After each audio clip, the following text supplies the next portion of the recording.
Hi hello ಎಲ್ರಿಗೂ ನಮಸ್ಕಾರ. ಇವತ್ತಿನ ರೆಸಿಪಿ ವೆಜ್ ಬಿರಿಯಾನಿ. ಸಖತ್ ಟೇಸ್ಟಿ, ಸಖತ್ ಯಮ್ಮಿ, ಹಾಗೆ ಸಖತ್ ಈಸಿ. ನಾನಿವತ್ತು ಕಡಾಯಿಯಲ್ಲಿ ವೆಜ್ ಬಿರಿಯಾನಿನ ಮಾಡ್ತಾಯಿದ್ದೀನಿ. ಬನ್ನಿ ಹೇಗೆ ಮಾಡೋದಂತ ನೋಡೋಣ. ಮೊದಲಿಗೆ ರೈಸ್ ರೆಡಿ ಮಾಡ್ಕೊಳ್ಳೋಣ. ನಾನಿಲ್ಲಿ ಒಂದು ಪಾತ್ರೆಯಲ್ಲಿ ಒಂದು 3-4 ಕಪ್ ಆಗೋಷ್ಟು ನೀರನ್ನು ಇಟ್ಕೊಂಡಿದ್ದೀನಿ.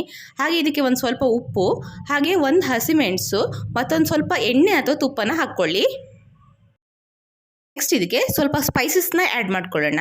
ನಾನಿಲ್ಲಿ 2 ಏಲಕ್ಕಿ, ಜೀರಿಗೆ ಸ್ವಲ್ಪ, ಕಾಳು ಮೆಣಸು ಒಂದು 1/2 ಟೇಬಲ್ ಸ್ಪೂನ್ ಆಗುವಷ್ಟು, ಚಕ್ಕೆ, 4 ಲವಂಗ ಹಾಗೆ ಪಲಾವ್ ಎಲೆನ ಹಾಕ್ತಾ ಇದ್ದೀನಿ. ನೀರು ಸ್ವಲ್ಪ ಬಿಸಿ ಆದಮೇಲೆ ರೈಸ್ನ ಆ್ಯಡ್ ಮಾಡ್ಕೊಳ್ಬೇಕು. ನಾನಿಲ್ಲಿ 2 ಕಪ್ ಆಗುವಷ್ಟು ಬಾಸ್ಮತಿ ರೈಸ್ನ ಒಂದು 20 ನಿಮಿಷ ನೆನೆಸಿ ಇಟ್ಕೊಂಡಿದ್ದೀನಿ. ಒಂದ್ಸಲ ಇದನ್ನು ನಿಧಾನಕ್ಕೆ ಮಿಕ್ಸ್ ಮಾಡ್ಕೊಳ್ಳಿ, ರೈಸ್ ಬ್ರೇಕ್ ಆಗಬಾರ್ದು. ನಾನಿದನ್ನು ಒಂದು 10 ನಿಮಿಷ ಬೇಯಿಸ್ಕೊಳ್ತಿದ್ದೀನಿ. ಜಸ್ಟ್ 10 ನಿಮಿಷದಲ್ಲಿ ಒಳ್ಳೆ ರೀತಿ ಕುಕ್ ಆಗುತ್ತೆ. ಬಿರಿಯಾನಿ ಮತ್ತು ಕೆಲವೊಂದು ರೈಸ್ ಐಟಮ್ ಮಾಡುವಾಗ 80-90% ಮಾತ್ರ ರೈಸ್ನ ಕುಕ್ ಮಾಡಬೇಕು. ನೋಡಿ, ಇಷ್ಟು ಕುಕ್ ಆದರೆ ಸಾಕು. ನಾನೀಗ ಗ್ಯಾಸ್ ಆಫ್ ಮಾಡಿ ಇದನ್ನು ಸೋಸ್ಕೊಳ್ತೀನಿ.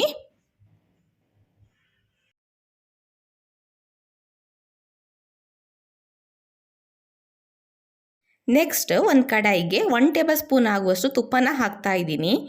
ಇದಕ್ಕೆ ರೈಸ್ ಬೇಯಿಸ್ಕೊಳ್ಳುವಾಗ ಹಾಕ್ಕೊಂಡಿದ್ದೀವಲ್ಲ ಅದೇ ಸ್ಪೈಸಸ್ನ ಹಾಕ್ಕೊಳ್ಳಿ. ಸ್ವಲ್ಪ ಜಾಸ್ತಿ ಅಥವಾ ಕಡಿಮೆ ಹಾಕ್ಕೊಳ್ಳಿ, ಏನು ಪರವಾಗಿಲ್ಲ. ಈಗ ಇದನ್ನು ಒಂದು ಸ್ವಲ್ಪ ಹೊತ್ತು ರೋಸ್ಟ್ ಮಾಡ್ಕೊಳ್ಳೋಣ. ಈಗ ಇದಕ್ಕೆ ಹಾಕ್ತಾ ಇದ್ದೀನಿ ಚಿಕ್ಕ ಚಿಕ್ಕದಾಗಿ ಕಟ್ ಮಾಡ್ಕೊಂಡಿರೋ 1 ಈರುಳ್ಳಿ, ಹಾಗೆ 1 ಹಸಿಮೆಣಸು ಮತ್ತು ಕ್ರಷ್ ಮಾಡ್ಕೊಂಡಿರೋ ginger garlic paste 1 tablespoon ಆಗುವಷ್ಟು. ಆನಿಯನ್ ಲೈಟಾಗಿ ಗೋಲ್ಡನ್ ಬ್ರೌನ್ ಬರಬೇಕು, ಅಲ್ಲಿ ತನಕ ಒಳ್ಳೆ ರೀತಿ ಫ್ರೈ ಮಾಡೋಣ. ವಾವ್, ಇದಂತೂ ಒಳ್ಳೆ ಘಮ ಬರ್ತಿದೆ. ಈಗ ಇದಕ್ಕೆ ತರಕಾರಿನ ಹಾಕೊಳ್ಳೋಣ. ಇದ್ರ ಜೊತೆಗೆ 1-2 ಟೇಬಲ್ ಸ್ಪೂನ್ ಆಗುವಷ್ಟು ಪುದೀನ ಮತ್ತು 1 ಮುಷ್ಟಿ ಆಗುವಷ್ಟು ಕೊತ್ತಂಬರಿ ಸೊಪ್ಪನ್ನು ಸಹ ಸೇರಿಸ್ಕೊಳ್ಳಿ.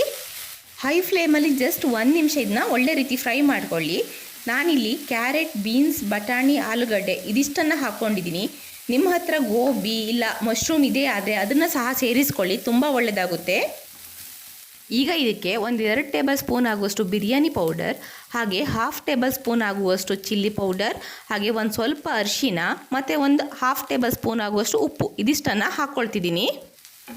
ಇದಿಷ್ಟನ್ನು ಲೋ ಫ್ಲೇಮಲ್ಲಿ 1 ನಿಮಿಷ ಒಳ್ಳೆ ರೀತಿ ಫ್ರೈ ಮಾಡೋಣ. ನಾವು ಹಾಕಿರೋ ಮಸಾಲೆದು ಹಸಿ ವಾಸನೆ ಎಲ್ಲ ಹೋಗಬೇಕು. ಇದಕ್ಕೆ ಖಾರ ಮತ್ತು ಉಪ್ಪು ಹಾಕಬೇಕಾದ್ರೆ ನಿಮ್ಗೆ ಎಷ್ಟು ಬೇಕು ನೋಡ್ಕೊಂಡು ಆ್ಯಡ್ ಮಾಡ್ಕೊಳ್ಳಿ.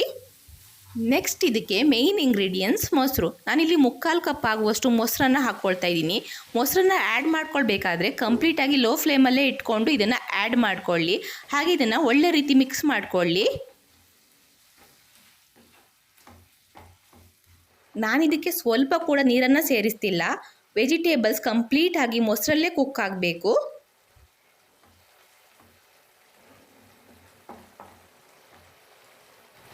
ನೋಡ್ತಿದ್ದೀರಲ್ಲ, ಸೈಡಲ್ಲೆಲ್ಲ ಆಯಿಲ್ ಬಿಡಲಿಕ್ಕೆ ಸ್ಟಾರ್ಟ್ ಆಗಿದೆ. ಈಗ ಇದಕ್ಕೆ ಒಂದು ಮುಚ್ಚಳ ಮುಚ್ಚಿ ಒಂದು 10 ನಿಮಿಷ ಒಳ್ಳೆ ರೀತಿ ಇದನ್ನ ಬೇಯಲಿಕ್ಕೆ ಇಡ್ತೀನಿ. ಇದನ್ನು ಹೈ ಫ್ಲೇಮಲ್ಲೇ ಇಟ್ಕೊಂಡು ಕುಕ್ ಮಾಡ್ಕೊಳ್ಬೇಕು. ವೆಜಿಟೇಬಲ್ಸಲ್ಲಿರೋ ನೀರು ಹಾಗೆ ಮೊಸರು ಇವೆರಡು ಕಂಪ್ಲೀಟಾಗಿ ಡ್ರೈ ಆಗಬೇಕು. ಓಕೆ, ನೋಡಿ ವೆಜಿಟೇಬಲ್ಸ್ ಒಳ್ಳೆ ರೀತಿ ಕುಕ್ ಆಗಿದೆ, ಹಾಗೆ ಮೊಸರು ಕಂಪ್ಲೀಟಾಗಿ ಡ್ರೈ ಆಗಿದೆ. ಇವಾಗ ಇದಕ್ಕೆ ಕುಕ್ ಆಗಿರೋ ರೈಸ್ನ ಹಾಕ್ಕೊಳ್ತಿದ್ದೀನಿ. ರೈಸ್ನ ಹಾಕ್ಕೊಳ್ಳುವಾಗ ಹಾಗೆ ಮಿಕ್ಸ್ ಮಾಡ್ಕೊಳ್ಳುವಾಗ ನಿಧಾನಕ್ಕೆ ಮಾಡ್ಕೊಳ್ಬೇಕು, ಯಾಕಂದರೆ ತುಂಬಾ ಸ್ಮೂತ್ ಆಗಿರುತ್ತೆ. ಅದು ಬ್ರೇಕ್ ಆದರೆ ಚೆನ್ನಾಗಿರಲ್ಲ. ಒಂದ್ಸಲ ಈ ರೀತಿ ಕೈಯಿಂದ ಎಲ್ಲ ಕಡೆ ಲೆವೆಲ್ ಆಗಿ ಮಾಡ್ಕೊಳ್ಳಿ. ನೆಕ್ಸ್ಟ್ ಒಂದು ಸ್ವಲ್ಪ ಫ್ರೈ ಮಾಡಿರೋ ಆನಿಯನ್ನ ಇದ್ರ ಮೇಲ್ಗಡೆ ಹಾಕ್ಕೊಳ್ಳಿ. ಫ್ರೈ ಮಾಡಿರೋ ಆನಿಯನ್ನ ಹಾಕೋದ್ರಿಂದ ಬಿರಿಯಾನಿ ಫ್ಲೇವರ್ ತುಂಬ ಅಂದರೆ ತುಂಬ ಚೆನ್ನಾಗಿರುತ್ತೆ. ನನಗಂತೂ ಸಖತ್ ಇಷ್ಟ. ಇದು ಬಿರಿಯಾನಿಗೆ ನೆಕ್ಸ್ಟ್ ಲೆವೆಲೇ ಟೇಸ್ಟ್ ಕೊಡುತ್ತೆ. ಹಾಗೆ ಒಂದು ಸ್ವಲ್ಪ ಕಟ್ ಮಾಡಿರೋ ಕೊತ್ತಂಬರಿ ಸೊಪ್ಪನ್ನು ಸಹ ಹಾಕ್ಕೊಳ್ಳಿ. ಹಾಗೆ 1/2 ಟೇಬಲ್ ಸ್ಪೂನ್ ಆಗುವಷ್ಟು ಗರಂ ಮಸಾಲಾನ ಮೇಲ್ಗಡೆ ಈ ರೀತಿ ಹಾಕ್ಕೊಳ್ಳಿ. ಇದರಿಂದ ಬಿರಿಯಾನಿ ಟೇಸ್ಟ್ ಇನ್ನೂ ಚೆನ್ನಾಗಾಗುತ್ತೆ. ನೆಕ್ಸ್ಟ್ 2 ಟೇಬಲ್ ಸ್ಪೂನ್ ಆಗುವಷ್ಟು ತುಪ್ಪನ ಹಾಕ್ಕೊಳ್ಳಿ. ಇದರಿಂದ ಬಿರಿಯಾನಿ ಡ್ರೈ ಆಗಲ್ಲ. ಹಾಗೆ ತುಪ್ಪ ಸ್ವಲ್ಪ ಜಾಸ್ತಿ ಆದರೂ ಓಕೆ. ಕೊನೆಯಲ್ಲಿ ಒಂದು ಸ್ವಲ್ಪ ಆರೆಂಜ್ ಫುಡ್ ಕಲರ್ನ ಹಾಕೋಣ. ಇದು ಆಪ್ಷನಲ್, ಬೇಕಾದರೆ ಹಾಕಿ, ಇಲ್ಲಾಂದರೆ ಸ್ಕಿಪ್ ಮಾಡಿ. ಈಗ ನಾನು ಒಂದು ಮುಚ್ಚಳ ಮುಚ್ಚಿ ಒಂದು 10 ನಿಮಿಷ ಇದನ್ನು ಹೀಗೆ ಸಿಮ್ಮರಲ್ಲಿ ಇಡ್ತೀನಿ. ಬಿರಿಯಾನಿ ಎಲ್ಲ ಮಾಡುವಾಗ ರೈಸ್ ಸ್ವಲ್ಪ ಹಾಫ್ ಬೆಂದಿರಬೇಕು, ಯಾಕಂದರೆ ಅದು ಕಂಪ್ಲೀಟಾಗಿ ಬೆಂದರೆ ಒಂಥರ ಅಂಟಂಟಾಗಿ ಬರುತ್ತೆ. ಉದ್ರುದ್ರಾಗಿದ್ರೇ ಬಿರಿಯಾನಿ ತಿನ್ಲಿಕ್ಕೆ ತುಂಬ ಚೆನ್ನಾಗಾಗೋದು. ವಾವ್, ನೋಡಿ ಇದೀಗ ಕಂಪ್ಲೀಟಾಗಿ ಕುಕ್ ಆಯಿತು. ನಾನು ಇದನ್ನು ಮಿಕ್ಸ್ ಮಾಡ್ಕೊಳ್ತೀನಿ. ಬಿರಿಯಾನಿ ರೈಸ್ ಎಲ್ಲ ಮಿಕ್ಸ್ ಮಾಡ್ಕೊಳ್ಳುವಾಗ ನಿಧಾನಕ್ಕೆ ಮಿಕ್ಸ್ ಮಾಡ್ಕೊಳ್ಳಿ, ಯಾಕಂದರೆ ರೈಸ್ ಬ್ರೇಕ್ ಆಗಬಾರ್ದು. ಇಷ್ಟೊಂದು ಸಿಂಪಲ್ ಹಾಗೆ ಯಮ್ಮಿ ಆಗಿರೋ ಈ ವೆಜ್ ಬಿರಿಯಾನಿ ನಿಮಗೆ ಇಷ್ಟ ಆದರೆ ಪ್ಲೀಸ್ ಲೈಕ್ ಮಾಡೋದನ್ನು ಮಾತ್ರ ಮರಿಬೇಡಿ.